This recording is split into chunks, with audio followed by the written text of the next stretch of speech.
Welcome to another episode of Innovation Somalia. I am your host, Abdul Ali. I'm coming to you from Columbus, Ohio. I'm really excited. Today's guest is somebody that most of you guys know. Keep tracking him on all the social media platform. His name is Ali Umar Ghosh. He goes by the name of 𝐵. He's the Somali pilot that everybody kind of sort of keeps track on him. Well, thank you so much for taking the time. I really appreciate it. Abdul, I appreciate for inviting me. Thank you for inviting me to Innovation Somalia. I'm happy to be here. Thank you. Where's the name 𝐵 came from? Nobody ever asked me this question. Okay. So it is back when I was in middle school. Oh, okay. I used to run track and field, and I was really skinny. So kids called me 𝐵, which means in English half. Right. So basically they were telling me I was half of a human being. So that's how it Because came you used about. to run a lot. I used to run a lot. I was skinny. Yeah. That's good. That's interesting. So you run a track back when you were a kid? I did. Okay. I ran track in middle school, high school, Okay. freshman year in college. Okay. So, yeah. Cool. I might not look like right now, but I used to run marathons. Oh, I believe that. the picture was on the other side. I'll show you. But in Columbus, I did run about 2 full marathons and 4 half marathons. She never done that. Yeah. Wow. Yeah. The longest I think I did was maybe like an actual race, maybe like a mile. That was the longest. Okay. I used to enjoy running. It just in somehow kind of sort of keep me focused. What kind of training did you used to do? Like when a marathon's coming up? Right.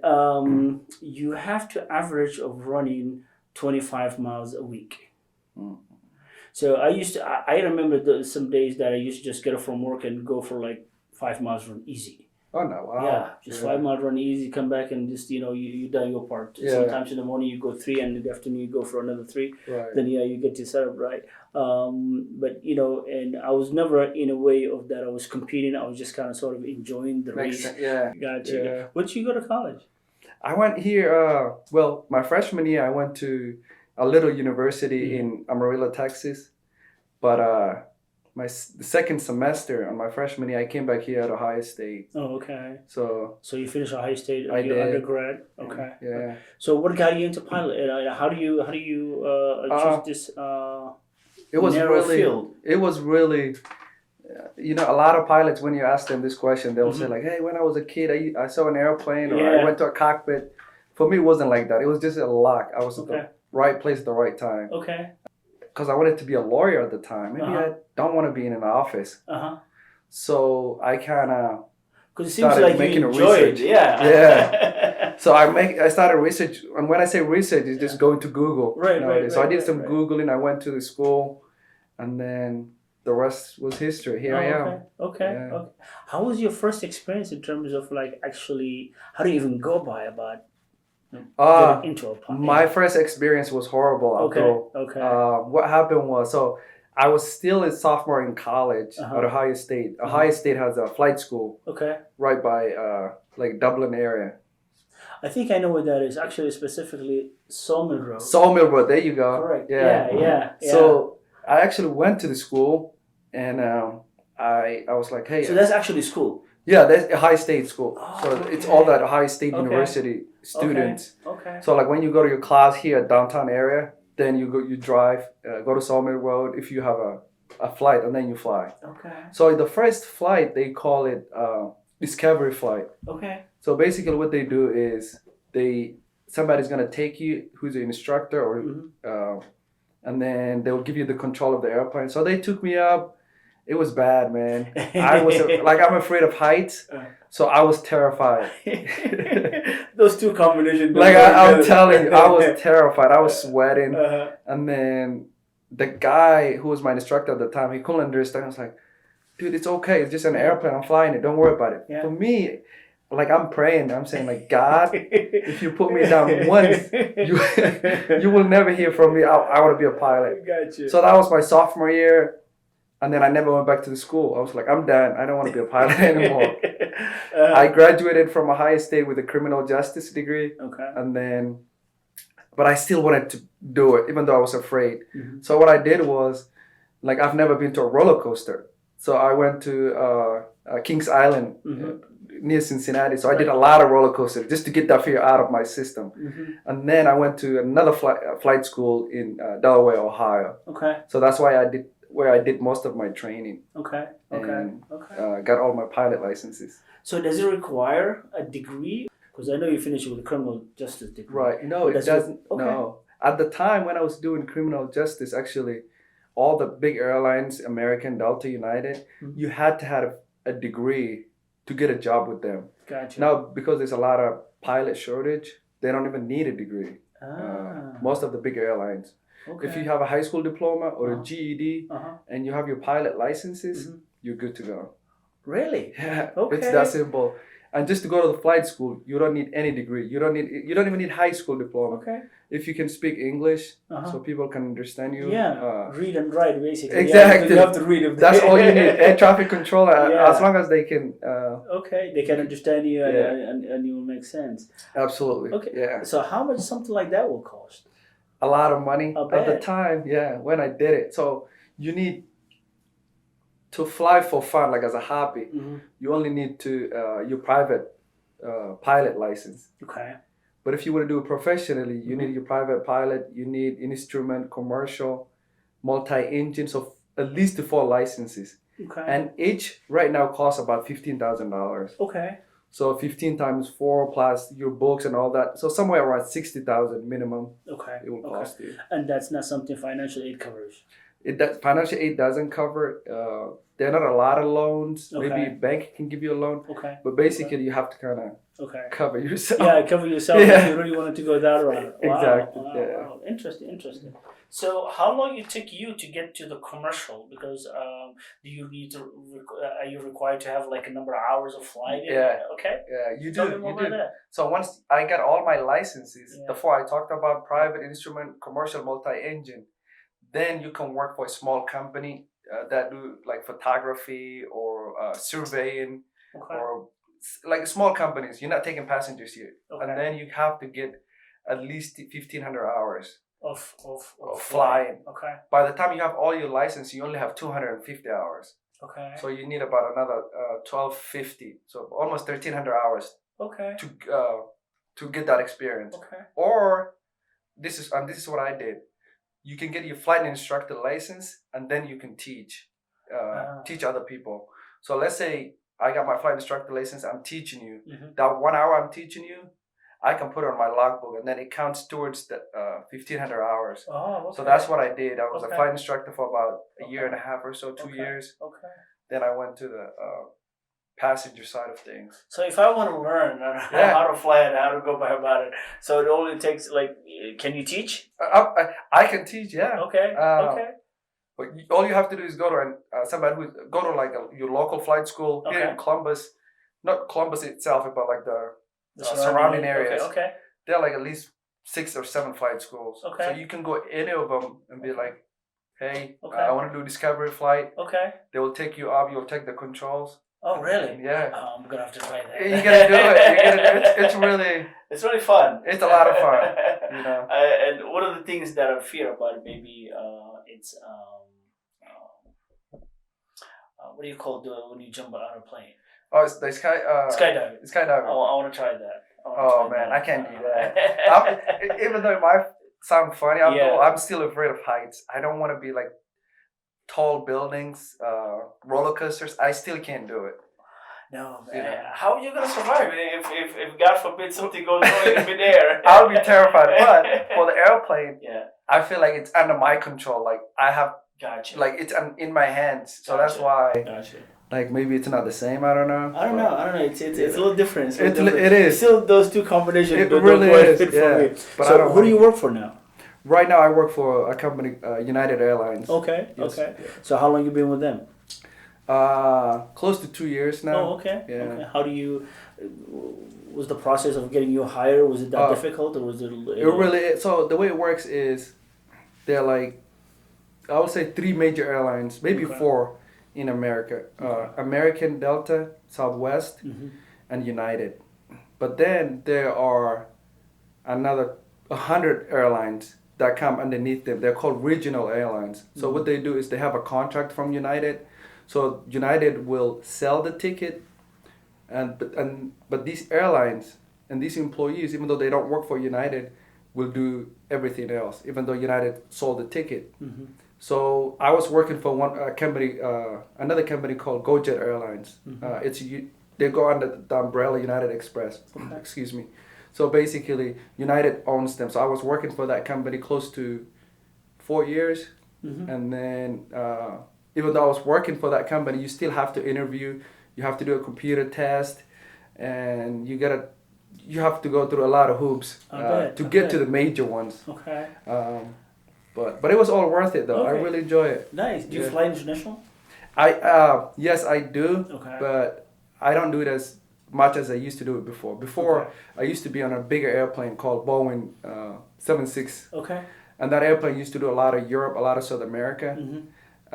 It was a lot of night flying. Okay. There was a lot of Well, pretty much when you go overseas, when you go overseas, do you're night familiar flight. with Yeah, that. yeah, you exactly. fly at night. Yeah. So you leave at night, like 10, 11 p.m., Yeah. and then you get there in the morning. that's So right, like it was yeah. too much on me. Okay. So I was like, Okay. I can't do. So I did that for about a year. Okay. Now I'm on another aircraft called Boeing 737. It's a Okay. smaller airplane. Okay. So it does a lot of domestic and a lot of like Caribbean flying, like Jamaica, maybe Mexico, Okay. Trinidad and Tobago, like those places. Okay. I So agree yeah, with so the reason I'm asking, I see a lot of your TikToks that Yeah. you're like some Different interesting areas. places Yeah. in different areas. So I'm like, okay, this must be somewhere in Asia or somewhere Yeah. in Europe and stuff. Yeah. Yes, sir. So that's cool stuff, man. What is the longest flight you ever had? The longest flight, you might not believe this, Abdul, Uh-huh. but it was within the States. What do you mean? So it was within the U.S. How? It was from New York all the way to Honolulu, Hawaii. Oh, Yeah. That's a It's flight. not the That's a 48 flight, lowest yeah. states, but it was Yeah. part of the U.S. It was domestic. It's considered domestic flight. Right. But I think because we had a headwind, the wind was pushing us, I think, by like 120, 140 miles an hour. Against the us. airplane, yeah. So I think it took us like 12 or 13 hours Oh wow. just to do that flight. Wow. Basically, it's from New York going to like Nairobi, Kenya. It's like almost the same time. Almost the same time. Yeah. So that was my longest flight. Yeah. Because I took a flight from Virginia. It was from Virginia all the way to Addis Ababa, and that was like 14 hours flight. How did you handle it? Were you in like business class, or were you sleeping or something? And I was in a business class. I wasn't. There was. You cannot sleep. Really, honestly speaking, it's just you cramped it there. There was a 3 seats. I was sitting on the edge in the middle row. And you just watch a lot of videos. Yeah, that's how you kill time. You just watch a lot of movies and maybe read some books and stuff like that. And yeah, man, it's interesting. Do you have any fear of flying? Have you ever? No, Okay. I haven't. So when I came to, I've been here for 26 years. Okay. I haven't left the States until 2017. Oh, So wow. the first time it was just like, ooh, holding to seat like the seat was really defending and stuff. But after that, then I become frequent flyer. I went to London, I went to all the places, and it just I get comfortable with it. Yeah. So the turbulence really doesn't bother me that much. So the only time that you just kind of worry about it is just I'm sure it's the same goes for you, like taking off and landing the plane. Yeah. Those are the most difficult times. No, yeah, right. Not just difficult. Because we go through a lot of training, but you can say it is the most the workload like picks up. That's when we do the most of our stuff. Like you can say 99% of what we do is take off and landing. That's the other 1% is that 12, 13-hour flight. So what happens in the cockpit when you just like go in a long flight like that? You guys just take a nap or something? I wish, but the thing is, for those long flights when we go to like Hawaii, you gotta have at least 3 pilots. Okay. So the way it works is 2 pilots are flying, and then the other pilot is there to give them break. So like let's say it's 12-hour flight, then we're gonna divide that between 3 pilots. Gotcha. So each person, whatever, let's say 4 hours, is gonna take a break. They will go back, take a nap, do whatever they want. Okay. And then the other 2 pilots will be flying. Okay. So there has to be at least 2 pilots. Yeah. Working on it. And I don't know if it was one of your videos or if I find it somewhere else, but the pilots don't eat the same meal. It's true. It's true. They don't enforce it. by airline, but like a lot of airlines and the pilots, they want them to eat. They prefer for them to eat different meals. Okay. In case they have like a food poisoning or something, yeah. or yeah. somebody's allergic to something, Yeah. they want Yeah. one of the other person to be. Yeah. Interesting. Yeah. What is the most scary situation you ever come across? The scariest situation. Luckily, I haven't had anything really that I would say scary, but I will still consider it. My first flight that I did that I was talking about earlier, yeah. that was the scariest. Even though nothing happened, Right. like it really frightened me for quite a bit of time. Yeah, quite some time. For 3 years, I didn't go back to an airplane. Yeah, but So but you went through it though. You went through with it. You went through with it. How long you lived in Columbus? Columbus since 2008. Okay. So like maybe 15 years. Okay. Yeah. How long you been here in the States altogether? A little bit over 20 years. A little bit over 20. You finished high school here? I did. Okay. Yeah. Okay. I And you know, and Columbus has become one of the, the second largest city in terms of the Somali community, right? Yeah. So there's a lot of Somalis and stuff. Yeah. There's a lot of youngsters that kind of coming through the pipeline, absolutely going through different directions in terms of like careers and fields to get into. What would you advise somebody that who's like on the borderline, like, hey, I don't know if I want to be a pilot, right. The one thing I will say, education-wise, everybody can do it. It's not, you're not trying to be a rocket scientist. Mm-hmm. You're really flying airplanes. It's not that big of a deal. But the only thing is, one is very expensive. And then the second thing is, especially in our community, mm-hmm. People will tell you different things. Like, even to this day, like, literally yesterday, somebody was telling me, because I had my uniform, I took an Uber, mm-hmm. and one Somali guy was driving it, and we were talking, and he was like, he didn't know I was Somali, but he was like, hey, if I become a pilot, I'm Muslim, are they gonna hire me? And I'm like, I'm sure they will, but because he didn't see my face or anything, right. Like I'm sitting in the back. Yeah. But because he was talking to me, stuff like that. Yeah. So when you're going to school, there's gonna be a lot of people telling you, oh, you are this race, or you are from this community or this religion, you might not get a job. That's not true. Okay. Really go for it. If it's your passion, I know I said it's expensive. You can actually do it while you're going through, while you're working or doing something else. Mm-hmm. You don't have to put it full time. You can do it once a week. You can go to the flight school, gotcha. And then get it that way. Right. So if anybody's interested in going, through the pilot, we kind of sort of covered that a little bit about the education and stuff like that. Mm-hmm. But in terms of the process, how would you describe the process is? Very different from going to college or going to school in general. Oh, okay. And why I say that is, if you don't go to school, let's say you skipped a class or two, then your grades are gonna fall. Suffer for it. Yeah, suffer for it. Going to flight school is not like that. Flight school, nobody cares. Let's say I'm your flight instructor. Mm-hmm. You came today, we went flying, and you haven't came back in a year. No problem. Okay. And then we'll fly again in a year. Okay. But whatever you learned last year, you're probably going to have to do it again because you're going to forget it. Okay. So you're going to spend a lot of money if you don't do it consistently. So that's the problem. Nobody cares about you not coming to class, but your pocket is going to pay for it. So that's why it's a little bit challenging, and you have to do it consistently. The way they teach, right? Is it by the flying itself, or there's like actually a book aspect to it? No, there's not a lot of book of it. We have what we call our ground school. Okay. And the ground school you can do it online. You don't have, or you can do self-study, or you can do through YouTube. There's a lot of things you can do. The ground's not. Do you have to take a written test? And then you're gonna take a written test. But the written test is, again, you can learn from it on your own, online, from your instructor if you want to pay them. So can you start the actually flight lessons before you pass? Before you even tomorrow you can start your flight lessons. You just go and say, hey, you just show up to a flight school. You pay it and you be like, okay, good. Right. Oh, okay, interesting. Wow. And then if you're out there and you wanted to go ahead and start a school, it's really it is. That's why I was saying it's very different from going to an actual school. You're gonna have if you're going to college, you're gonna have a high school diploma. You're gonna do ACT, SAT, whatever the case might be. Flying is not like that. Gotcha. You just show up. So I bet you get to see a lot of cool places.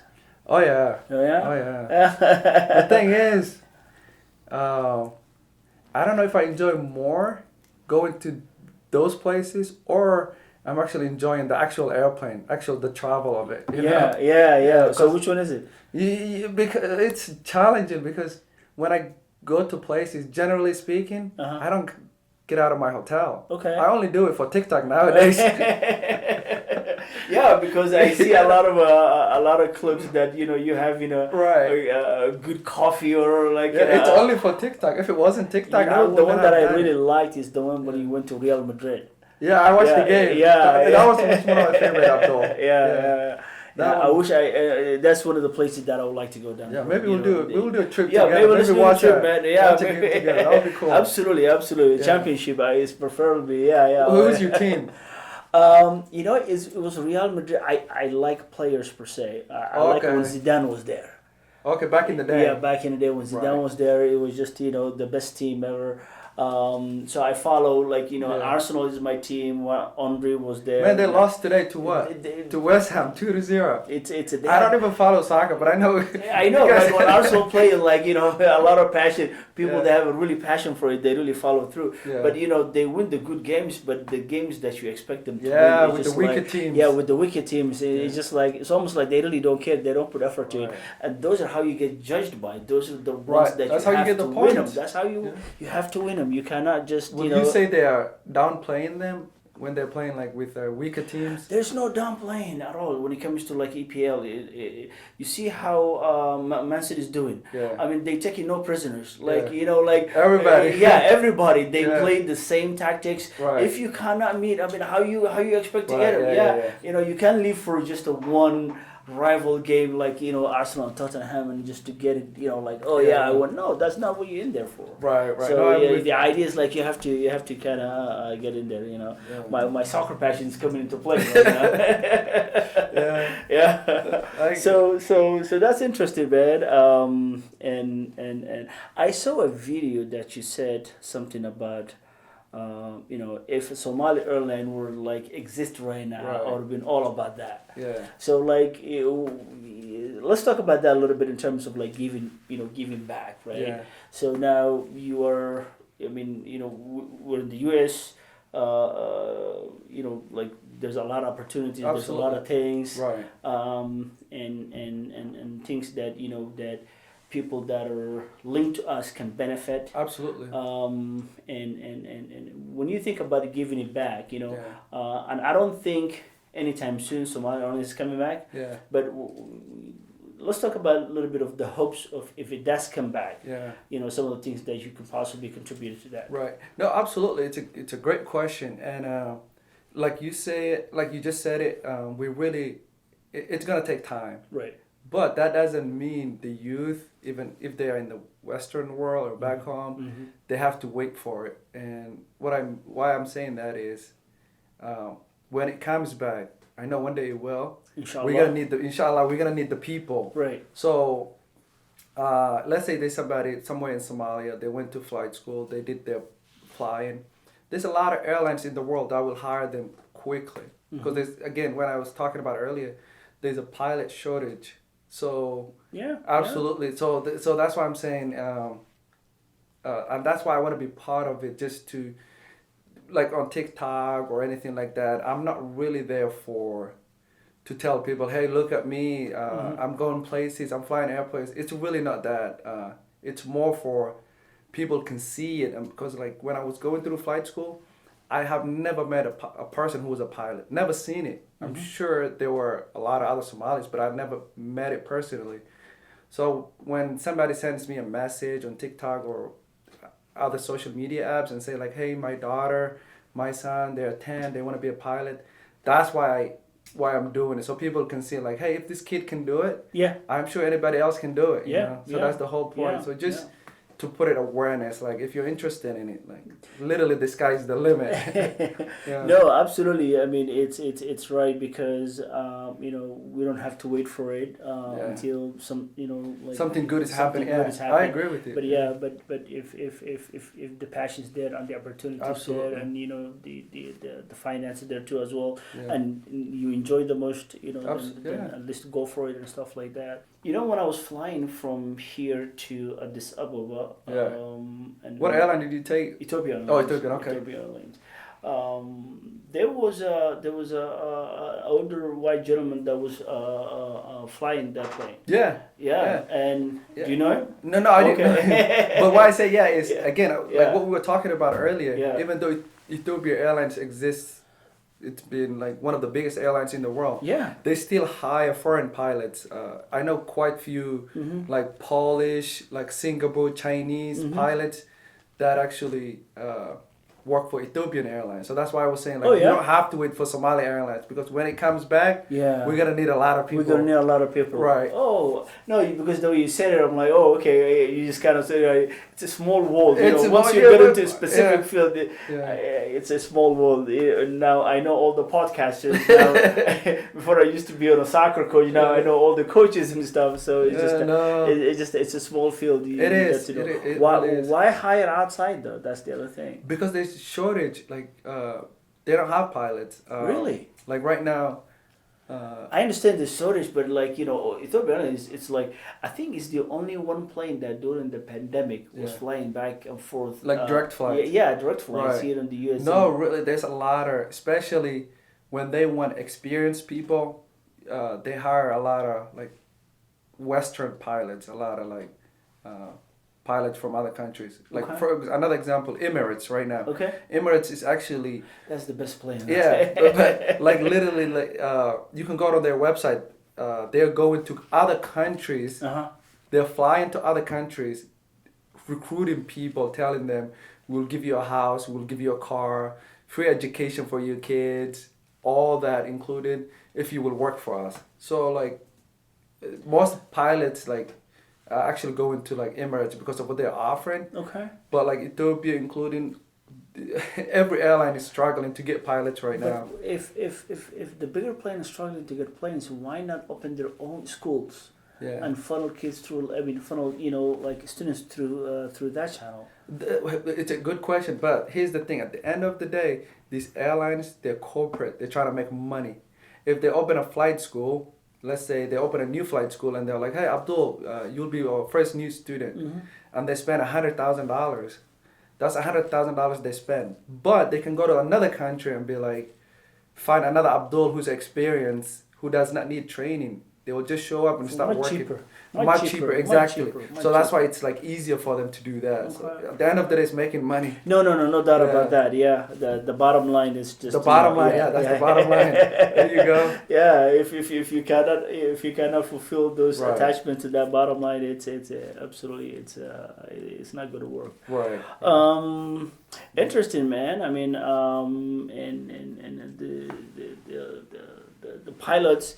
It seems that far to reach though, but now the way you break it down, you explain it, it's not what I totally had in mind. Yeah. For me, it was like, okay, well, anybody can do anything, but I thought the process was you have to finish college, so get your BS and whatever you have then you apply that to but it's not. That's quite the opposite. It's the opposite actually.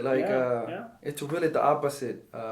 All you have to do is, if you show up financially a little bit stable and you can pay for it, no English, fairly healthy. You don't even need to be like super healthy, like fairly healthy. Okay. That's all you need to be a pilot.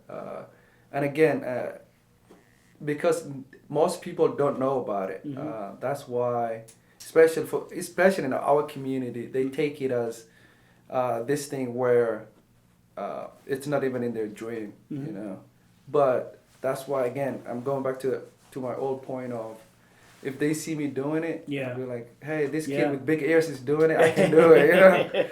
So that's the whole point, is just to be out there. And I can't remember who the guest was, because I was talking to somebody, and our conversation went to places where you know, we cannot be all the same thing. Right. True.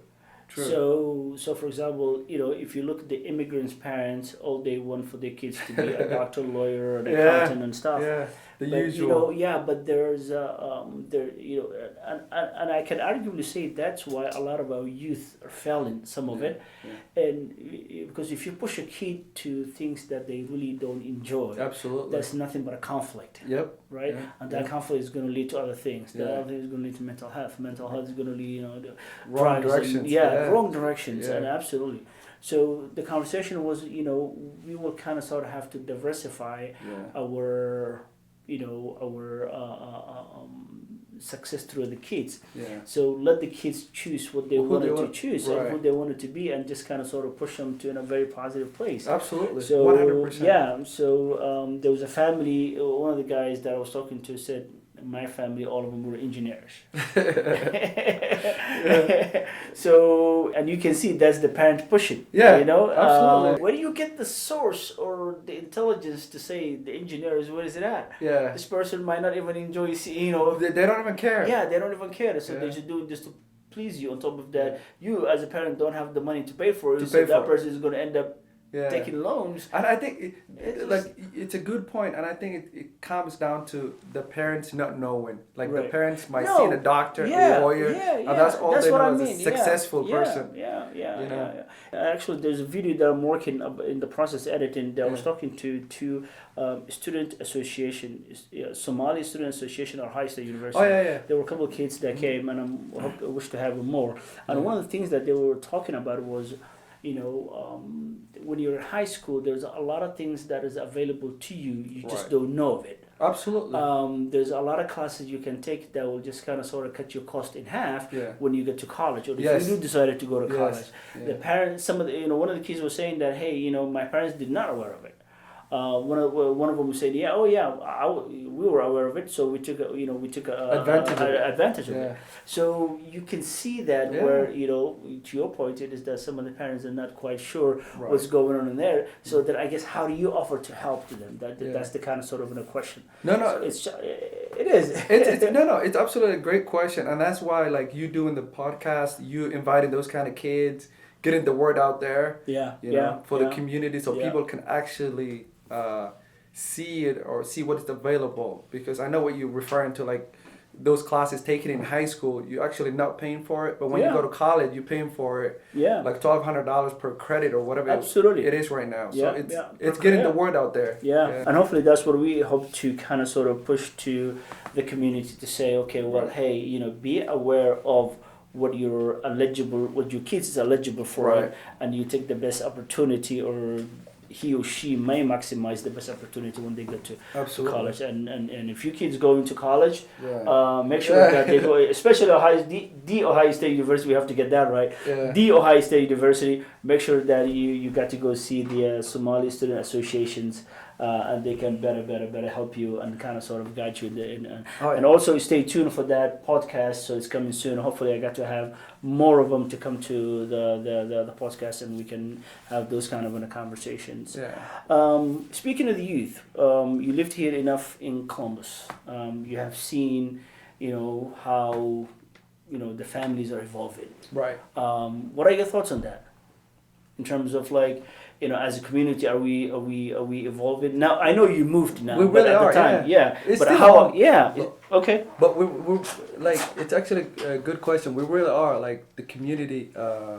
There's a lot of kids from Ohio, like even Ohio State, that played soccer, since we were talking about soccer earlier, and now they're representing Somalia, or they're in the MLS. Yeah. So the community is doing like big things right now. Absolutely. So it's just seeing it more. That's the whole goal. Yeah, and seeing a whole, and you know, and just pushing it through that level of positivity, because it's so hard to kind of concentrate on and when the opportunity is there, and you got to see kids that are not taking so much out of it, and advantage It's of not it, good, be like, you know, what can I do to push you? And some people are going speaking of right? They're going through also heroin, to come here to be yes, and you're already here and you have the opportunity. Take advantage of it. It's just it's very sad. No, people are going through a lot just to be here. So man. It's really not good that we're not taking, or some of us are not taking advantage of it, which is If you're here, take advantage. Please do. Please do. Please do. Please do. We talked about a lot of good things, man, and I hope everybody that who's watching, and especially our youth, can benefit in terms of what success look like. Back in the day, success would look like money, but now it doesn't have to. It doesn't have to be. It's the happiness and things that you enjoy doing, the day-to-day things. I know it's not to interrupt here. No, go for it. Yeah. I know it's cliche to say, but it's really happiness. That's what success is, because. And I'm talking about myself personally. Like I used to be like, oh, if I make this money, if I make that money, if I do this, if I work for that airline, if I fly, if I get this route, if I do like in my head that I'll be happier. But it's really the opposite. It has nothing to do with what's outside. What's inside of you. And that's why, like, to your point earlier, like forcing your kids to do something, if they're not happy, it can lead to a lot of it can lead to a lot of downfall. Ways. A lot of downfall. A lot of downfall. Absolutely. Yeah, I mean, success used to be something else, but now just being happy, having it healthy. Really, that's the symbol. Healthy, happy. Healthy and it's happy. Cliche, but it's the actual. But it's the truth. It's true, though. It is the truth. It is the truth. A lot of people may not believe it until you get there. Once you get there, then you can actually tell the difference in a sense of like, okay, man, I know that's exactly what it is. Yeah, absolutely. Is there any last word that you wanna share with the youth and The last thing I will say is, if being a pilot is what you're interested in it, actually do it. Don't let anybody tell you, hey, you are this color, you have this religion, you have this name, you have that name. It has nothing to do with it. If you want to do it, you can do it. A lot of people will start with, hey, since 9/11, I heard we can't be pilots, or like, if you're this religion with that, you can't be, like, none of that is true. If you are American citizen, you're American citizen. I don't care what anybody tells you. So if Trump comes back and says no Somalis coming here, no, it has nothing to do with Trump. Like, you're still working. Yeah. That was funny. Did that affect you at all, or no? Not really. It has nothing to do with me. Like, I was still working. Like. So you working through the pandemic? I did. Oh, okay. Because the airlines, nobody was flying. It's actually a weird thing. We used to take people we used to we were supposed to take people, but nobody was traveling, so we still used to do the routes empty. Really? Empty. Because the government did not want all these pilots, all the gate agents, all these people getting fired. So the government was basically paying our salary. Yeah. The bailout was going on. Yeah, pandemic. We were actually flying empty airplanes. Okay. There was a video that I saw, you were picking a plane from somewhere in Europe and bringing it here. We were doing that during the pandemic for like a year, 2 years. Really? Yeah. Oh, almost. wow. Okay. Because they still wanted the airplanes to buy gas, people to work at the airports, pilots to work, all those stuff, and then keep the country going. Keep the country even though it was crazy. I did not know that. So you guys were flying empty planes. No pilots were fired. Yeah. No airline fired any pilots. Yeah. I So mean, if you guys would get affected, then there was a big dent. It was a big. Yeah. We were still getting paid, luckily, no problem. When I flew London and I went to Air Canada, right, which is it wasn't bad. It was enjoyable comparing to other airlines, but we were. I mean, it was full. Okay, full flight. Yeah, full flight, leaving Toronto to but coming back was kind of. You take a whole road. You take a whole road to yourself, and I enjoyed myself on the coming back. But it was interesting in terms of coming back to the US was. Let me ask you, when do you usually buy your ticket when you're traveling? That's a very good question, man. When I was going to Ethiopia, I bought it like 3 days prior. No. Yeah, but that was an emergency. I was going Okay, that's different. Yeah, If it's I don't want to. emergency. Yeah, I was going to Hargeisa actually. Yeah. And that was because my sister was there at the time and Yeah. she wasn't feeling well and she couldn't travel herself. Yeah. So I was the quickest Give one me to some go. tips. I want to go there. Oh, Hargeisa. Yeah. Yeah, man, I was there for 7 days. I mean, 6 days really. I mean, I enjoyed it.